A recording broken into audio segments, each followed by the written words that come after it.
Assalamualaikum warahmatullahi wabarakatuh. Perkenalkan, nama saya Miss Falah, Prodi Sosiologi, kelas A, Fakultas Ilmu Sosial dan Humaniora, UIN Sunan Kalijaga, Yogyakarta. Di sini saya akan menyampaikan mengenai review dua tokoh pemikir Muslim, yaitu yang pertama Ibnu Khaldun, yang kedua yaitu Muhammad Abduh. Nantikan videonya setelah berikut ini. Yang pertama, saya akan menceritakan mengenai riwayat hidup singkat Ibnu Khaldun. Ibnu Khaldun lahir di Tunis, Afrika Barat Laut pada tanggal 25 Mei 1332 Masehi atau 732 Hijriah. Sejak kecil, Ibnu Khaldun dikenal sebagai anak yang mencintai Al-Quran. Inti pemikiran Ibnu Khaldun tertuang dalam mukadimahnya, yaitu terdapat 4. Yang pertama, teori siklus. Yang kedua, solidaritas sosial. Yang ketiga, persaudaraan berdasarkan keyakinan. Yang keempat, model generasi politik. Yang pertama yaitu teori siklus. Inti dari teori siklus ini yaitu sejarah masyarakat atau manusia merupakan proses sejarah yang secara berulang-ulang, berputar, atau terus-menerus. Yang kedua yaitu teori solidaritas sosial. Teori ini mengibaratkan sebagai suku Baduy, masyarakat kota, dan solidaritas sosial. Solidaritas sosial ini diidentikan dengan sikap fanatik kesukuan antar masyarakat satu dengan yang lainnya. Yang ketiga yaitu persaudaraan berdasarkan persamaan keyakinan. Kesamaan ketuhanan menurut Ibnu Khaldun merupakan persaudaraan yang dibangun berdasarkan persamaan keyakinan. Hal ini dianggap berhasil untuk membangun suatu dinasti pada masa itu.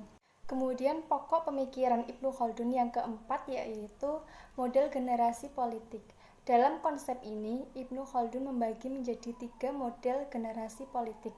Yang pertama yaitu generasi pembangun, yang kedua generasi penikmat, yang ketiga generasi akhir. Generasi pembangun merupakan generasi yang tulus mendukung pemerintahan dari awal. Kemudian generasi penikmat yaitu generasi yang diuntungkan secara ekonomi maupun politik dan sebagainya. Dan yang ketiga yaitu generasi yang tidak memiliki ikatan emosional dengan negara tersebut, sehingga sering terjadi penyelewengan. Nah, 3 model generasi politik ini terjadi dalam satu abad.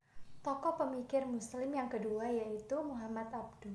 Muhammad Abduh lahir di suatu desa di Mesir Hilir pada tahun 1849 Masehi.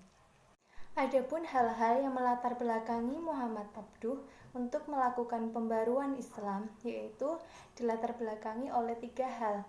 Yang pertama, adanya erosi nilai-nilai Islam pada pemerintah untuk menerapkan etika Islam. Yang kedua, adanya korupsi dan sikap zalim yang dilakukan oleh kelas penguasa kepada rakyat. Dan yang ketiga yaitu adanya kerjasama antara kelas penguasa dengan imperialis secara tidak islami.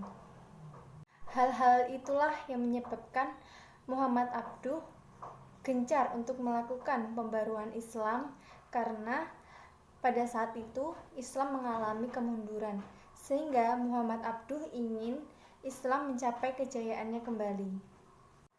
Pokok pemikiran Muhammad Abduh yang pertama yaitu di bidang politik, dengan mendirikan suatu organisasi dan dalam majalahnya yang dikenal dengan sebutan Al-Urwat, Al-Wusqa, dan Al-Manar.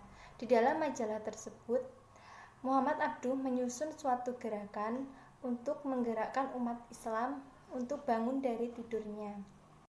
Pokok pemikiran Muhammad Abduh yang kedua yaitu di bidang sosial keagamaan, di mana umat Islam pada masa itu memiliki sifat jumud yang tidak mau menerima perubahan dan bersifat statis.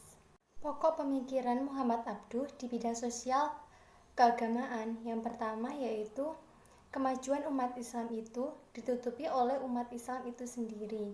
karena umat Islam hanya melafadzkan namun tidak mengamalkannya. Menurut Muhammad Abduh, ajaran agama Islam sesuai dengan pengetahuan modern. Begitu pula, pengetahuan modern sesuai dengan pengetahuan Islam. Menurut Muhammad Abduh, akal menduduki tempat yang paling penting di dalam agama Islam. Agama Islam menurutnya yaitu sejalan dengan agama, dan tidak ada agama bagi orang yang tidak menggunakan akal. Pokok pemikiran Muhammad Abduh yang ketiga yaitu di bidang pendidikan, yaitu tidak adanya dikotomi dalam pendidikan. Dikotomi adalah mempertentangkan antara ajaran agama Islam dengan pengetahuan umum. Yang kedua yaitu pengembangan institusi pendidikan, di mana Muhammad Abduh mendirikan sekolah menengah pemerintah untuk menciptakan tenaga ahli di dalam berbagai bidang. Dalam bidang pembaruan kurikulum, Muhammad Abduh menyusun dan merancang kurikulum yaitu di tingkat sekolah dasar, menengah atas, dan sarjana.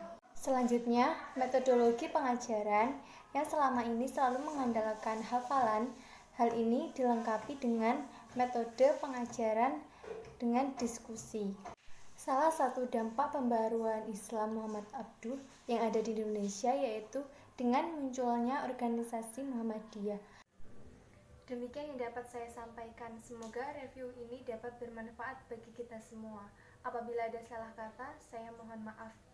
Akhir kata, wassalamualaikum warahmatullahi wabarakatuh.